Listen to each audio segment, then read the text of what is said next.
Kalau prinsip usaha dalam bisnis perikanan bisa sukses ya, yang jelas kejujuran lah. Itu satu, kejujuran. Terus kadang yang jelas servis barang. Kalau servisnya barang bagus, kadang peminat pembelinya itu lebih banyak peminatnya. Kunci suksesnya itu berarti perawatan induk. Terus yang setelah perawatan induk udah pecah, berarti servis larva dijual ke petani ya benar-benar bagus. Terus pengambilan ikan dari petani dijual ke luar kota, ya servis harus dijaga. Saya mulai pembelian ikan bawal itu mulai dari 2009.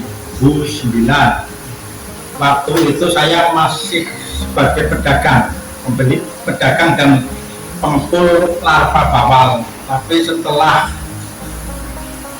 ada keminatan perubahan perekonomian, maka saya minat menjadi pembibitan ikan bawal. Kalau waktu tahun 2009 saya kan dulu petani, saya memelihara induk bawalnya lalu diternak. Sebelum saya memelihara ikan bawal, saya dulunya pedagang ikan keliling gurame. Sekitar jualan selama 3 tahun, saya alih profesi sebagai tenaga karyawan bis lulusan Purwokerto, Jakarta.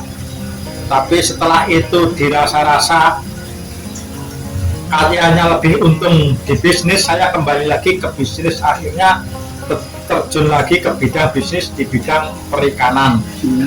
Kembalinya ke Grameh lagi itu mulai tahun 96 sampai 2008. Setelah 2008 saya alih strategi menjadi pedagang ikan bawal dan peternak ikan bawal.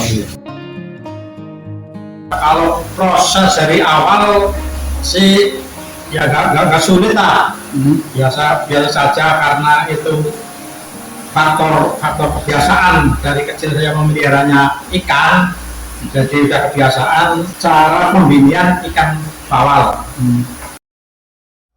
Ya kalau sehat ya harus sehat, maksudnya hidupnya harus sehat. Berat badan itu minimal kecilnya 3 kilo, besarnya 6 kilo lah, itu standar. Kalau yang paling produktif itu di ukuran 3,5 sampai 4 kilo biasanya, karena ikan produktif.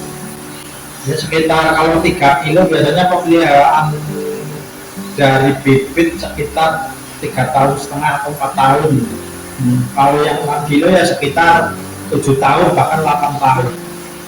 Tanda-tanda ikan bawal mau dipijahkan, perut udah buncit, itu baru bisa dipijahkan.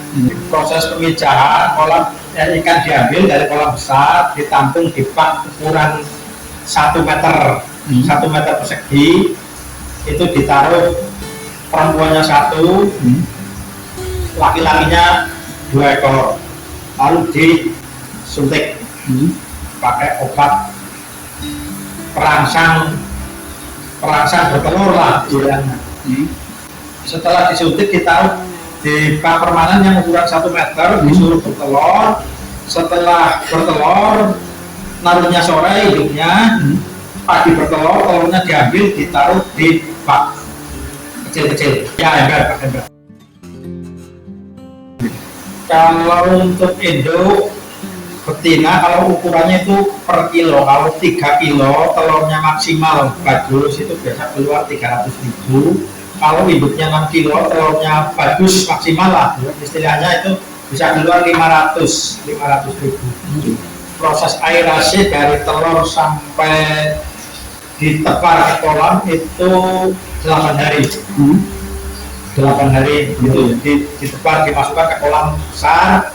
Kalau yang dianesi nggak dikasih pakan, selama 1 minggu nggak dikasih pakan, cuma tunggu penetasan sampai sehat. Sudah sehat dimasukkan ke kolam.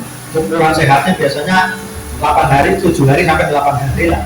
Biasanya tergantung telurnya. Kalau telurnya bagus, cara menetasnya bagus, itu bisa 90% hidup di ember-ember. Tapi kalau telurnya udah dari awal peneluran udah nggak bagus, ya palingnya 50% sampai 40% yang itu. Ini air sumur, yang tidak terlalu banyak mengandung zat besi, istilahnya jernih lah gitu. Kalau yang keluar limbah karat-karat itu yang nggak jadi biasanya sih mas. Penggantian air diganti setelah telur menetas ya, 1 kali dalam waktu 1 minggu. Kalau di petani saya ngitungnya nggak 1 meter persegi, biasanya ukurannya kolam kadang-kadang 14 meter, panjangnya 30 meter, itu dikasih 50.000 ekor biasanya. Larva. Kalau dipanen itu biasanya 40 hari sampai umur 2 bulan. Kalau cara pemeliharanya baik dan tempatnya baik, berarti paling 40 hari bisa dipanen. Ukuran 57-79. Jenis pakannya LP1. Siklus pemijahan bawal dalam 1 minggu biasanya saya memijahkan 4 kali. 4 kali pemijahan, berarti kan 1 bulan itu 16. 1 bulan 16 kali pemijahan. Kalau dikalikan 1 tahun, berarti saya produksi 1 tahun kan 9 bulan lah, 9 bulan kadang 8 bulan, berarti ya sekitar 120 kali suntik. Ya produksi, kalau lagi produksinya bagus kadang nyampe 3 juta, kadang kalau produksinya lagi gak bagus ya 1.500.000. Kalau diperhitungkan standar ya 2,5 lah 1 bulannya. Kalau jumlah induk betinanya sekitar 180 ekor, terus jantannya sekitar 300-an ekor lah. Nah, kalau di tempat saya itu 1 tahun sekali. Untuk bertelurnya 1 tahun itu cuma bertelur 1 kali, karena menunggu telur sudah siap ditelurkan, sudah tua lah. Menurut saya pemijahan ikan bawal ya, ikan yang dibanding ikan-ikan yang lain ini paling rumit di ikan bawal. Khususnya ya perawatan induk yang bagus, dikasih makannya yang rajin, 1 minggu 3 kali. Berarti 1 hari dikasih makan, 1 hari enggak, 1 hari dikasih makan, 1 hari enggak, ada jeda. Karena kalau tiap hari dikasih makan, kalau diambil induk yang mau bertelur itu susah, karena ikannya kenyang semua sih. Di antara telur sama pakan, dibedakannya di perut itu susah, karena sama-sama lentur. Tapi kalau dikasih jeda kan ikan udah lapar, berarti kalau yang ikannya buncit, berarti itu isinya telur. Jenis pakan buat induk di kolam besar itu pakan induk T28 ukuran 10 kilo per kantongnya, sama dikasih kacang hijau dicampur. Yang kacang hijau yang udah jadi dicampur sama pelet T28. Kalau pemasaran selama ini sih paling kalau musim-musim kesulitannya musim-musim kemarau lah. Kalau musim-musim kemarau itu untuk daerah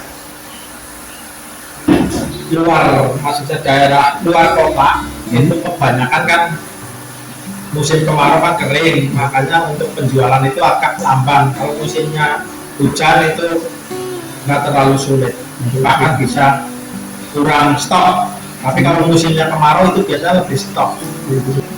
Kalau untuk harga, kalau untuk pengiriman keluar kota ukuran 57 sekarang dijual Rp200, kalau ukuran 79 250. Karena nilai jual ikan bawal itu relatif, nggak selalu satu harga, tergantung musim. Kalau musimnya lagi kurang stoknya mahal, kalau lebih stok berarti murah.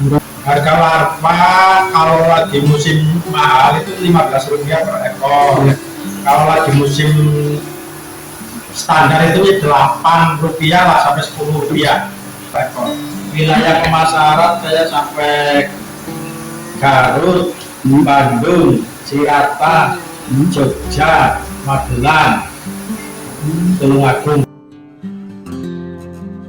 Ya kendala biasanya tergantung musim.